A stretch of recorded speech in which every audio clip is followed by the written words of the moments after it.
ঈদ মানেই খুশি, ঈদ মানে আনন্দ। তো ঈদের এই খুশিটাকে দ্বিগুণ করে দেওয়ার জন্য সামান্য কিছু আয়োজন করেছিলাম। হ্যালো, আসসালামু আলাইকুম। Welcome to my new blog. সবাইকে ঈদ মোবারক। কার ঈদ কেমন কাটলো সবাই কমেন্টে জানাবেন আমাকে। আর ঈদের দিনগুলো যাতে সবারই ভালো কাটে সেটাই দোয়া করি। আর আমি ঈদের জন্য সামান্য কিছুই আয়োজন করেছি। এত আয়োজন করা সম্ভব না। আমার যে ২ টা বিচ্ছু আছে সেগুলোকে সামলায়া এগুলা যে করতে পারছি এটাই অনেক বেশি। আমি ভাই একা মানুষ। আমার বাসায় এই সাহায্য করার মতো কেউ নেই। একাই সবকিছু করতে হয়। বরাবরের মতো এইবারও চাঁদ রাতে সবকিছু রান্না কমপ্লিট করে রেখে দিলাম। ঈদের দিন আমার রান্নাবাড়া করতে একদমই মন চায় না। আর ঈদের দিন রান্নাবান্না করার মতো আমার সিচুয়েশনও থাকে না। সেজন্য আমি কি করি প্রত্যেকবারই ঈদের আগের দিন রাতেই সবকিছু কমপ্লিট করে রেখে দেই। ঈদের দিন আমার শুধু ঘুরতে মন চায় বা সারাদিন পড়ে থেকে ঘুমাইতে মন চায়। তো সেই জন্য রান্নাবাড়ার ঝামেলা আর রাখি না। অর্ধেক বেলা শুয়ে বসে কাটাই আর বিকেলবেলা একটু বের হই। আমি রান্না করতে নিয়েছিলাম রোস্ট, তারপর খাসির মাংস আর হচ্ছে ডিমের কোরমা। আর ডেজার্ট আইটেমের মধ্যে আমি শুধু রান্না করেছিলাম পায়েস। ভেবেছিলাম যে সকালবেলা হয়তোবা উঠে তারপর সেমাই রান্না করব। সেই সময়টা আর হয়ে ওঠেনি। আমি উঠেছিলাম 7:30 নাগাদ। সাফওয়ানকে ওর বাবা সবকিছু রেডি করে দিতে দিতেই সময় পার হয়ে গেছে। আমাদের এলাকায় মাঠের সময় ছিল 9টার দিকে। ডেজার্ট আইটেম বেশি করে বানালে কি লাভ? আমাদের ভাইয়া তো শুধুমাত্র একটু পায়েস খাবে, এছাড়া আর কিছু মুখে দিবে না। সেমাই বলেন, তারপর হচ্ছে নুডলস বলেন, কোনো কিছুই খাইতে চায় না। দেখা যায় যে যদি আমি রান্না করি তাহলে আমার পুরোটাই থেকে যায়। তো সেই জন্য এইবার আর অন্য আইটেম করলাম না, শুধুমাত্র পায়েসই বানালাম।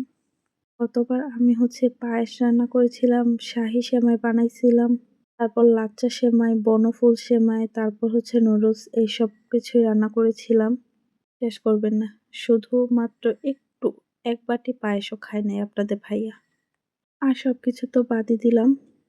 তো ওইগুলা তারপর হচ্ছে বাড়ির আশেপাশে যারা ছিল তাদেরকেই আমার দিতে হইছিল। তো এবার এইজন্য আর কিছুই করলাম না। শুধুমাত্র পায়েস করেছি।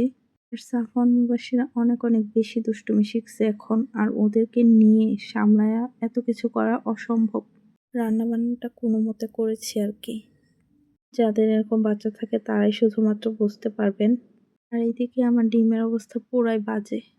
এমনি সময় ডিম ছেলা হয়, কত সুন্দর হয়। কিন্তু আজকে যে ঈদের দিনের জন্য রান্না করব, তো সেই জন্য ডিমের অবস্থা হচ্ছে এরকম। ডিমগুলাকে দেখে আমার এত্ত মেজাজ গরম হইছিল। ডিমের মধ্যে উপরের একটা পার্ট থাকে না, ওইটা পুরাটাই উঠে চলে আসছে। চুলায় ভাজার সময়ও খুলে, খুলে পড়ে যাচ্ছিল। তো ওই মুহূর্তে আমার মনে হয়েছিল যে আমার খুব, খুব বড় অপরাধ হয়ে গেছে ডিম নেওয়া রান্নার জন্য। সত্যি কথা বলতে আমার ওই মুহূর্তে একদম কান্না পাচ্ছিল যে কি একটা অবস্থা হয়েছে ডিমগুলার।